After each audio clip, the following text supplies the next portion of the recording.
एक modern plane Boeing 787 Dreamliner 230 passengers और 12 crew members के साथ उड़ान भरता है अहमदाबाद से लंदन के लिए। जी हाँ, मैं बात कर रहा हूँ एयर इंडिया के AI-171 की, जो उड़ने के मात्र 32 सेकंड के अंदर क्रैश हो जाता है। ना कोई बर्ड स्ट्राइक, ना कोई वेदर खराब, ना हाईजैक। फिर भी दोनों इंजन एक एक सेकंड के गैप में बंद हो जाते हैं और सब खत्म हो जाता है। लेकिन ये मैं नहीं कह रहा हूँ, ये बताया गया है गवर्नमेंट ऑफ इंडिया के एयरपोर्ट एक्सीडेंट इन्वेस्टिगेशन ब्यूरो की तरफ से, AAIB की तरफ से। AAIB ने इस क्रैश के ऊपर एक प्रीलिमिनरी रिपोर्ट इशू की है, जो कि 15 पेज की है। और इस रिपोर्ट में सिर्फ फैक्ट्स नहीं है, इस रिपोर्ट में सिर्फ टेक्निकल बातें नहीं है, इस रिपोर्ट में काफ़ी डिस्टर्बिंग चीज़ें भी हैं। इस रिपोर्ट में कुछ ऐसे खुलासे हैं जो अब तक हमें नहीं पता थे। तो आइए जानते हैं क्या हुआ, कैसे हुआ, सब कुछ जो इस रिपोर्ट में बताया गया।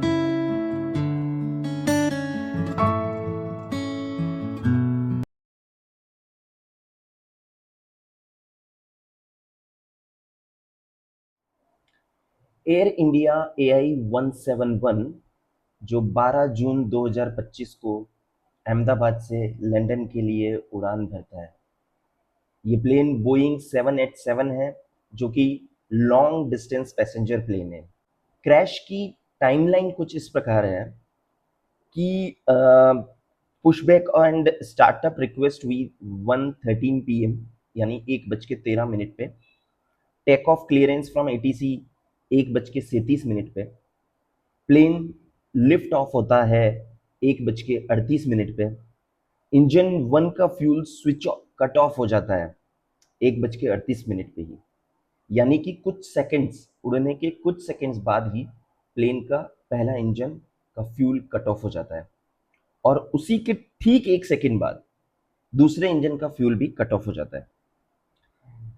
रैम एयर टरबाइन, जो कि रैट बोला जाता है, वो डिप्लॉय हो जाता है, वो भी 1:38 पे। इंजन 1 को रीस्टार्ट करने का अटेम्प्ट होता है, ये सब कुछ 1:38 पे हो रहा है। और इंजन 2 का भी होता है, लेकिन वो हो नहीं पाता है। 1:39 पे मे डे कॉल होता है और 1:39 पे ही क्रैश हो जाता है। और ये सब, प्लेन लिफ्ट होना और क्रैश होना, ये सिर्फ 32 सेकंड के अंदर होता है सब कुछ। इसके अंदर प्लेन का दोनों इंजन में फ्यूल कट ऑफ हो जाता है, दोनों इंजन को रीस्टार्ट करने का अटेम्प्ट होता है, मे डे कॉल हो जाता है और क्रैश होता है सिर्फ 32 सेकंड के अंदर। जेट इंजन के अंदर एक फ्यूल कंट्रोल स्विच होता है। रन का मतलब supply is on and cut off का मतलब सप्लाई इज ऑफ। और ये स्विचेस अपने आप मूव नहीं हो सकते क्योंकि इनके ऊपर गार्ड होता है, एक लॉकिंग गार्ड। वो गार्ड अगर आप हटाते हो, उसके बाद ही आप उस बटन को प्रेस कर सकते हो। और इस दिन दोनों स्विच एक एक सेकंड के गैप में मूव होते हैं। और वॉइस रिकॉर्डर में ये रिकॉर्ड हुआ है कि पायलट 1 पायलट 2 से पूछता है कि आपने ये स्विच बंद क्यों किए हैं, और पायलट 2 बोलता है कि नहीं, मैंने नहीं किए। यानी कि दोनों पायलट्स कंफ्यूज थे, दोनों को समझ में नहीं आ रहा था कि ये बंद किए किसने हैं, क्योंकि these switches are not designed in a way कि ये ऑटोमेटिकली बंद हो जाए। उनको बंद करने के लिए पायलट को वो लॉकिंग गार्ड को हटाना पड़ता है, फिर बटन दबाना पड़ता है, उसके बाद बंद होते हैं, और एक एक सेकंड के अंदर। तो ये काफी डिस्टर्बिंग भी है, और ऑब्वियसली इसके पीछे कुछ अब तक तो कोई लॉजिक सामने आया नहीं है। प्लेन क्रैश हो जाता है उड़ान भरने के सिर्फ 0.9 नॉटिकल माइल्स दूर। प्लेन सबसे पहले एक पेड़ में टकराता है, फिर एक चिमनी से टकराता है, और फिर बिल्डिंग ए में जा घुसता है। क्रैश के वक्त प्लेन की नोज पोजीशन अप थी, विंग्स लेवल में थे, मतलब कि पायलट्स कंट्रोल में थे। टेल सेक्शन बिल्डिंग ए के अंदर जाकर घुसा, राइट इंजन एक दूसरी बिल्डिंग में वाटर टैंक में जाकर घुसा, लेफ्ट इंजन बिल्डिंग बी में जा घुसा, और प्लेन के विंग्स इधर उधर बिखरे हुए मिले। रैट, रैम एयर टरबाइन, ये एक छोटा सा प्रोपेलर होता है प्लेन के अंदर जो पावर सप्लाई करता है, हाइड्रोलिक प्रोवाइड करता है इन केस दोनों इंजन फेल हो जाए। तो इसको भी इस रिपोर्ट के अंदर इवन फोटो के माध्यम से दिखाया भी गया है कि ये भी डिप्लॉय कर दिया गया था। अब इस रिपोर्ट के अंदर एक शॉकिंग चीज मिली है कि FFA, जो कि फेडरल एविएशन एडमिनिस्ट्रेशन है, यूनाइटेड स्टेट्स का एविएशन कोऑर्डिनेटर है, कंट्रोलर है, रेगुलेटर है, उसने एक रिपोर्ट निकाली थी, एडवाइजरी रिपोर्ट, जिसके अंदर ये बताया गया था कि बोइंग के कुछ प्लेन्स हैं जिसके अंदर ये जो फ्यूल ऑफ करने के बटन्स हैं ये अपने आप ऑटोमेटिकली बंद हो जा रहे हैं। बट FFA ने इसको मैंडेटरी नहीं किया था और एयर इंडिया ने, just because it was not mandatory, air India ने इसका इन्वेस्टिगेशन और इंस्पेक्शन नहीं किया। ये एक शॉकिंग बात है कि अगर किसी एक बटन से प्लेन के इंजन बंद हो सकते हैं और उसमें डिफॉल्ट होने के चांसेस हैं, तो even if that was not mandatory it should have been done. ये किया जाना चाहिए था। अगर ये मैंडेटरी नहीं था तो भी, क्योंकि अगर ऐसी कोई ग्लिचेस, ऐसा कोई टेक्निकल इश्यूज हैं तो उसे प्रायोरिटी पे इंस्पेक्ट किया जाना चाहिए था। पायलट्स ने इंजन 1 रीस्टार्ट करने की कोशिश करी। इंजन 2 का भी APU ऑटो स्टार्ट होता है। APU is basically auxiliary power unit, एक छोटा सा इंजन होता है जो पावर सप्लाई करने में हेल्प करता है। उसी के जस्ट पास में होता है FADEC, full authority digital engine control.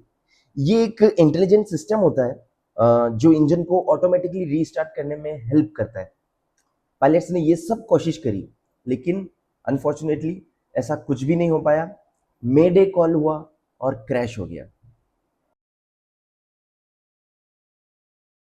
ये रिपोर्ट में क्लियर लिखा हुआ है कि किसी भी तरह का सबोटेज नहीं था, ATC से कम्युनिकेशन कंट्रोल में था, फ्यूल क्लीन था, प्लेन में कोई टेक्निकल एरर नहीं था, पायलट्स ड्रंक नहीं थे। तो बचा क्या? क्या पायलट्स से गलती हुई है? हाँ, हो सकती है। लेकिन इससे भी ज्यादा शॉकिंग बात यह है कि जब FFA ने एक रिपोर्ट में ये कहा था कि बोइंग के कुछ प्लेन्स ऐसे हैं जिनमें डिफेक्ट्स हो सकते हैं, जिनमें फ्यूल कंट्रोल जो सप्लाई है वो बंद हो सकता है, या कुछ ना कुछ लॉकिंग गार्ड में कोई इश्यू हो सकता है, तो उसकी इन्वेस्टिगेशन क्यों नहीं की गई, उस पर जांच क्यों नहीं की गई? अब ऐसे में कुछ ही ऑप्शंस बचते हैं। या तो पायलट की गलती है, या फिर स्विच फॉल्टी था, या कुछ ऐसा था जो हमसे जानबूझकर छुपाया जा रहा है। और शॉकिंग बात यह है कि FFA, बोइंग या एयर इंडिया पे अभी तक कोई एक्शन नहीं लिया गया है एज सच।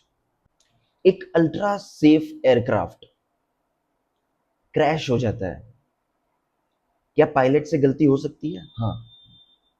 लेकिन हमारा सिस्टम क्या इतना कमजोर है कि एक गलती 242 जाने ले जा सकता है?